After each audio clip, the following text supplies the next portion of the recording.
Hello दोस्तों, एक बार फिर से आपका स्वागत है आज की हमारी नई कहानी में। आज की कहानी का शीर्षक है अनमोल राय। ये कहानी एक ऐसी सलाह के ऊपर दर्शाई गई है जिसमें अनमोल राय को लेकर इंसान की ज़िंदगी में क्या क्या बदलाव आते हैं। कहानी बहुत इंटरेस्टिंग होने वाली है, तो कहानी को लास्ट तक देखना है। चलिए कहानी को स्टार्ट करते हैं। बहुत समय पहले की बात है। सिलचर के समीप एक गांव में जयंत फूकन रहता था। उसके माता पिता बहुत अमीर थे, अतः उसे पैसे की कोई कमी न थी। एक दिन वह चाचा के पोते की शादी में दूर गांव गया। विवाह के पश्चात वह वहीं रुक गया। अगले दिन वह हाट में गया। वहां की रौनक देखकर उसे बड़ा मजा आया। शाम होते ही सभी दुकानदार लौटने लगे, किंतु एक व्यक्ति चुपचाप दुकान लगाए बैठा था। जयंत ने हैरानी से पूछा, अरे भाई, तुम घर नहीं जाओगे? वह दुकानदार मायूसी से बोला, मेरी सलाह नहीं बिकी, उसे बेचकर ही जाऊंगा। कौन सी सलाह? कैसी सलाह? पहले कीमत तो चुकाओ। दुकानदार ने हाथ नचाते हुए कहा। कितने पैसे लगेंगे? जयंत ने लापरवाही से पूछा। एक सलाह का 1000 रुपये लगेगा, मेरे पास 2 ही हैं, दुकानदार ने व्यस्त भाव से कहा। उसकी बात सुनकर जयंत को हंसी आ गई। भला सलाह भी खरीदी जाती है? परंतु जाने जयंत के मन में क्या आया। उसने 2000 रुपये गिनकर उसके सामने रख दिए। दुकानदार हिल हिल कर बोला, कांटेदार बाड़ ना लगाना, घरवाली को राज न बताना, नहीं तो पीछे पड़ेगा पछताना।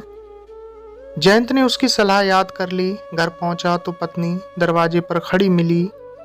बाग का माली भी वहीं था। वह माली से दरवाजे के ऊपर बाड़ लगवा रही थी। जयंत को नई नई सलाह याद थी। उसने पत्नी को वह बाड़ लगाने से मना किया। 2000 रुपये वाली बात भी बताई। उसकी पत्नी खिलखिलाकर हंस दी। मान गए आपको, कोई भी घड़ी भर में मूर्ख बना जाता है। अरे इतने रुपए पानी में बहा आए, मेरे लिए जेवर बनवा देते। जयंत चुपचाप भीतर आ गया। उसे अपनी गलती पर क्रोध आ रहा था। ठीक ही तो कहा पत्नी ने।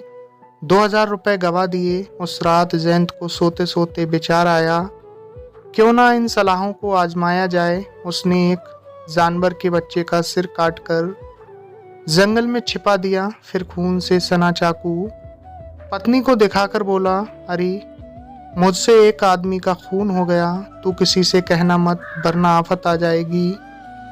जयंत की पत्नी के पेट में बात पचना आसान न थी।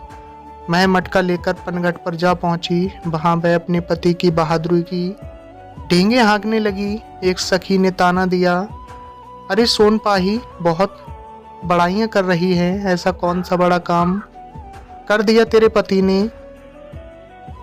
जयंत की पत्नी सोनपाही ने पीछे हटना नहीं सीखा था। बात में नमक मिर्च लगाकर उसने शान से सबको बताया कि जयंत ने एक आदमी का खून करके उसकी लाश जंगल में छिपा दी है।